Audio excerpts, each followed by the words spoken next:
Aujourd'hui, je vais te révéler les études que j'ai suivies en data science. Vous êtes plusieurs à m'avoir posé la question.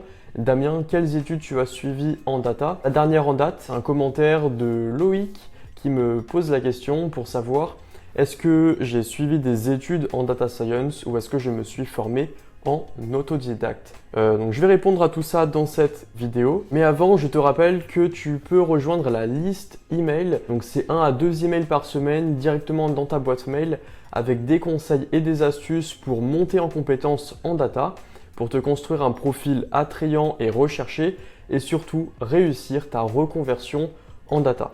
Tout ça, c'est dans le premier lien de la description. Tu cliques dessus, tu vas arriver sur une page où tu peux laisser ton adresse mail. Et ensuite, dès que c'est validé, tu commenceras à recevoir des emails directement dans ta boîte mail. Et c'est gratuit. Alors maintenant que c'est fait, passons dans le vif du sujet, mes études en data science. Alors tu l'as remarqué, la data science, c'est un domaine qui est de plus en plus populaire. On en parle un petit peu de partout. C'est un peu l'un des nouveaux métiers tendance. Et du coup, c'est pour ça qu'on retrouve de nombreuses formations qui apparaissent. Formations proposées par des écoles ou des centres de formation en data science. Et du coup, c'est parfois un peu compliqué de savoir vers laquelle s'orienter. Effectivement, on a pas mal de choix. Chacune va proposer des arguments marketing un petit peu pour finalement te dire nous, c'est la meilleure formation en France par exemple, et du coup c'est pour ça qu'il faut que tu nous rejoignes. Intéressant, sauf que en général ces formations elles sont quand même pas données et du coup c'est important de faire le bon choix et de se dire laquelle il faut choisir, laquelle va le mieux m'aider en fonction de ce que je recherche et surtout de mon profil actuel, parce que c'est ça qui compte aussi beaucoup. Alors du coup, moi, comment ça s'est passé ? Alors avant de te parler de tout ça, je te préviens que cette vidéo n'est pas une recommandation d'études à choisir, c'est-à-dire que je vais pas te dire attention, il faut que tu fasses tel parcours et en faisant tel parcours tu vas devenir data scientist. Non, c'est faux. Chacun se crée son parcours et surtout parfois il y a des domaines qu'on préfère et du coup qui vont orienter notre parcours. Tant mieux parce que du coup ça nous permet de travailler sur quelque chose qui nous plaît vraiment. Alors moi, si on revient sur mon parcours, tout a commencé lors de mon bac S scientifique. C'était en 2016, l'année de terminale, c'était 2015-2016 quoi. Et en fait à ce moment-là, je connaissais mais pas du tout la data science. En tout cas, ce qui était sûr, c'était que j'avais quand même des compétences en mathématiques. C'était une matière que j'aimais et dans laquelle je réussissais. J'aimais bien aussi tout ce qui était l'informatique, mais j'avoue que j'y connaissais absolument rien du tout. Et du coup, j'étais aussi fort en matière scientifique, etc. Et en fait, à ce moment-là, je me disais, surtout on me disait, Damien, ça pourrait être bien que tu t'orientes vers des prépas pour faire ingénieur. Sauf que moi, le ressenti que j'avais des prépas, c'était qu'en fait, c'était vraiment très compliqué. On passait ces journées à faire que des maths, ou de la physique ou autre, mais c'était vraiment très intensif et surtout, c'était pour faire des métiers qui m'intéressaient pas vraiment sur le coup. Et c'est à ce moment-là qu'en faisant des recherches, j'ai quand même découvert tout ce qui était l'intelligence artificielle et ce domaine-là de finalement comment on pouvait coder un petit peu des intelligences entre guillemets. C'était un peu à la frontière entre des maths, de l'informatique et la psychologie, qui est un domaine aussi qui m'intéresse beaucoup. Et du coup, je m'étais dit, l'intelligence artificielle, ça me plaît bien. Ça me plaît plus que d'être ingénieur par exemple. Et pour travailler dans ce domaine, du coup j'ai cherché un petit peu les formations qui étaient directement disponibles à la sortie du bac pour commencer à travailler là-dedans. Alors moi à ce moment-là je vivais à Lyon et du coup je cherchais un petit peu donc les formations qui proposaient ça et j'ai découvert la formation proposée par l'université Lyon 2.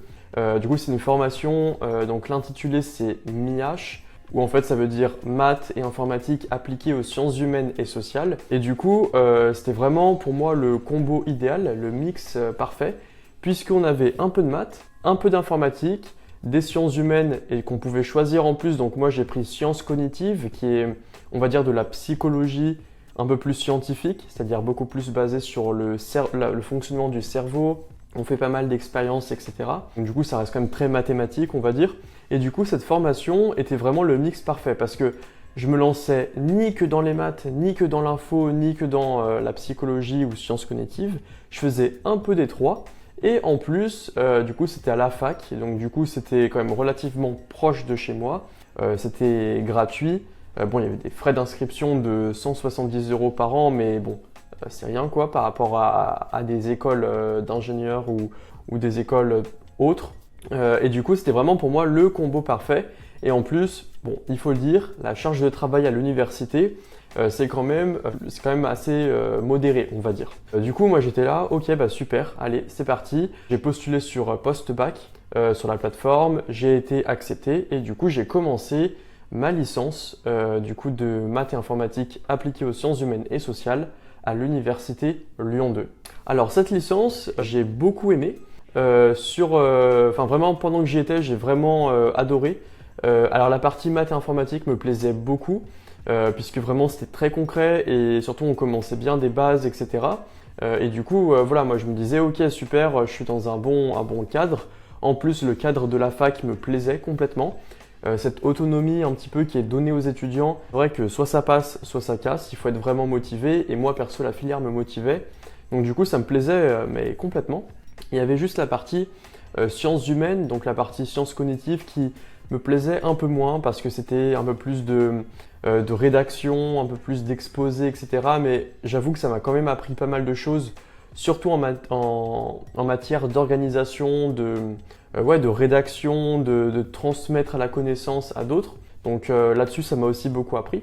Mais en tout cas, cette licence, au bout de 1 à 2 ans, je me disais ok c'est bien, mais maintenant moi j'ai envie de passer à l'action quand même, j'ai envie d'apprendre un peu plus du concret. Et c'est pour ça qu'en 3e année, on avait la possibilité de faire un échange universitaire. Et moi du coup, j'ai sauté sur l'occasion. Je me suis dit allez, je vais faire une année aux États-Unis, qui était le pays de mes rêves. Et du coup je me suis dit bah super, je vais pouvoir étudier sur un campus américain, ça va être génial. Et en plus, ce qui est cool, c'est je pouvais entre guillemets choisir mes cours. Il fallait que ça respecte quand même le programme de la licence MIH, mais je pouvais quand même ajuster en fonction de mes attraits, de mes affinités pour certains projets. Donc me voilà arrivé en 3e année, aux États-Unis, à l'université de Virginie. Donc là-bas, j'ai vraiment adoré, que ce soit la vie américaine, la vie sur un campus américain, la vie étudiante, l'ambiance, etc., les paysages, enfin j'ai vraiment adoré. Et surtout, c'est là où j'ai commencé à découvrir tout ce qui était la data science et le machine learning. C'est-à-dire qu'à ce moment-là, enfin avant cette année-là, je ne connaissais mais pas du tout le domaine. Je savais qu'il y avait l'intelligence artificielle, mais je ne connaissais pas ce qu'était data science. Et mes 2 premières années à l'université Lyon 2 m'ont montré que j'aimais bien les maths et l'informatique, donc un métier qui joindrait les deux serait parfait pour moi. Et en fait, aux États-Unis, j'ai commencé à découvrir ce domaine de la data science, qui est un mix entre les maths et l'informatique. Et du coup, j'ai commencé à prendre des cours un peu plus concrets, je dirais, donc que ce soit en base de données, en machine learning, en intelligence artificielle, après dans d'autres langages de programmation comme en Java, en C++. Et du coup, ça m'a permis, en statistique aussi, des statistiques un peu plus poussées que ce que je pouvais faire à Lyon 2, comme tout ce qui était test d'hypothèse, etc. Et du coup, là, j'ai vraiment ouvert mon champ de possibilités, on va dire, et je me suis dit, ok, la data science, c'est vraiment le domaine qui m'attire, c'est le domaine dans lequel je souhaite travailler. J'ai pu faire, après cette année-là, aux États-Unis, j'ai pu faire un stage en data science. On est parlé dans une vidéo. La vidéo, je la mettrai dans la description. Et du coup, ce stage m'a aussi beaucoup plu. Je me suis dit, ok, j'ai vraiment envie de travailler dans la data science. Problème, en France, du coup, j'avais un niveau licence. Et en fait, en France, c'est vrai que lorsqu'on est tout jeune, enfin, on sort du bac, quoi, qu'on n'a pas d'expérience, on n'a pas de réelle expérience professionnelle, c'est quand même important de faire un master. Alors pas important dans le sens où en fait sans un master on ne peut rien apprendre, plutôt dans le sens où en fait les employeurs en général souhaitent qu'on ait la ligne master sur notre CV. Attention, si tu as déjà des expériences professionnelles, un master ne va pas forcément te servir. C'est vraiment en fait si tu as 0 expérience et que tu veux tout de suite être data scientist. Là pour le coup c'est vrai qu'un master c'est important. Donc me voilà de retour en France, j'ai cherché des masters possibles que je pouvais faire en data science. Alors il y en avait un qui était proposé par l'université Lyon 2, mais j'avais envie un peu de voir autre chose, de potentiellement de partir de Lyon et de voir voilà, peut-être d'autres villes. Et du coup, il s'avère qu'il y avait un master sur Paris, donc de data science et de business analytics. Ce qui était cool, puisqu'en fait, je n'avais aucune connaissance business à ce moment-là. Et du coup, je sentais quand même qu'il me manquait un peu cette fibre business qui est vraiment importante lorsqu'on travaille en entreprise. Alors ce master, c'était organisé par l'ESSEC et donc, qui est une école de commerce, et par Centrale Supélec, qui est une école d'ingénieurs. Et du coup, là encore, je retrouvais un peu cette pluridisciplinarité que j'aimais tant avec la licence MIH. On avait d'un côté la partie technique, informatique, maths avec Centrale Supélec, et la partie commerce avec l'ESSEC. Donc ce master fonctionnait un peu donc, avec ces deux écoles-là, et le truc c'est qu'en fait, première année, j'avoue qu'elle était un peu trop théorique à mon goût. C'est-à-dire qu'en fait, les connaissances que j'avais acquises en troisième année à l'université de Virginie aux États-Unis en machine learning, etc., qui m'avaient permis de faire un stage justement dans la foulée, en fait, ces compétences-là, on ne les avait pas du tout travaillées en première année. Et du coup, c'est pour ça que moi, sur le coup, je me disais, bon, ok, c'est bien ce master, mais du coup, malgré tout, quand même, les connaissances que j'avais acquises aux États-Unis, finalement, me servaient déjà. Et là, entre guillemets, je faisais un master juste pour avoir le titre sur mon CV, quoi. Mais pas forcément à ce moment-là, j'apprenais pas forcément de compétences en plus. Surtout qu'en plus, il faut le dire, au moment où je m'étais inscrit au master, le coût de la formation était quand même de 35 000 € en tout. Donc ça fait quand même une grosse somme. Et du coup, voilà, me dire que j'ai payé autant pour avoir des cours théoriques et qui finalement n'étaient pas forcément très ancrés dans le réel, on va dire, pour le coup, j'avoue que j'étais un peu déçu. En deuxième année, on a commencé à voir un peu plus du concret, aussi choisir des spécialités, des options. Donc là, voilà, je me suis dit, moi, ça me plaît un peu mieux puisque du coup, je peux choisir ce qui m'intéresse. Donc j'avais des cours, par exemple, en tout ce qui était en deep learning. J'avais des cours, la théorie des graphes, par exemple, ou encore sur l'apprentissage par renforcement. Tout ça, c'était des cours qui allaient m'être vraiment utiles. Le problème, là, c'était un petit peu différent de la première année où c'était un petit peu déconnecté du réel. La deuxième année, en fait, là, c'était en général enseigné exclusivement par des gens issus du monde académique, donc issus de la recherche. C'est-à-dire qu'en fait, souvent, ils nous apprenaient des concepts, ils nous enseignaient des concepts, mais qui étaient un peu trop, qui allaient trop loin, en fait, par rapport à ce que le privé recherche, le monde de l'entreprise. C'est sûr que si on voulait faire un doctorat après et travailler dans un labo de recherche, franchement, pour moi, c'était nickel. Par contre, si on voulait travailler tout de suite dans le monde de l'entreprise, ça allait pour moi un peu trop loin, un peu trop en profondeur, on va dire, sur des sujets. Donc là aussi, j'ai été un petit peu déçu de cette formation au final. Après, ça reste un choix une opinion vraiment personnelle. Chacun a vraiment sa vision des choses. En tout cas, pour moi, je sais que ça ne m'a pas forcément apporté ce que je recherchais dans cette formation.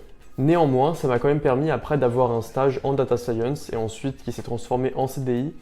Donc là encore, c'est vrai que le titre de master est quand même très important. Alors tu l'as vu, voilà les études que j'ai suivies pour devenir data scientist. Le truc qui est important à savoir, c'est que en fait, on n'arrête pas d'apprendre une fois qu'on est sorti des études.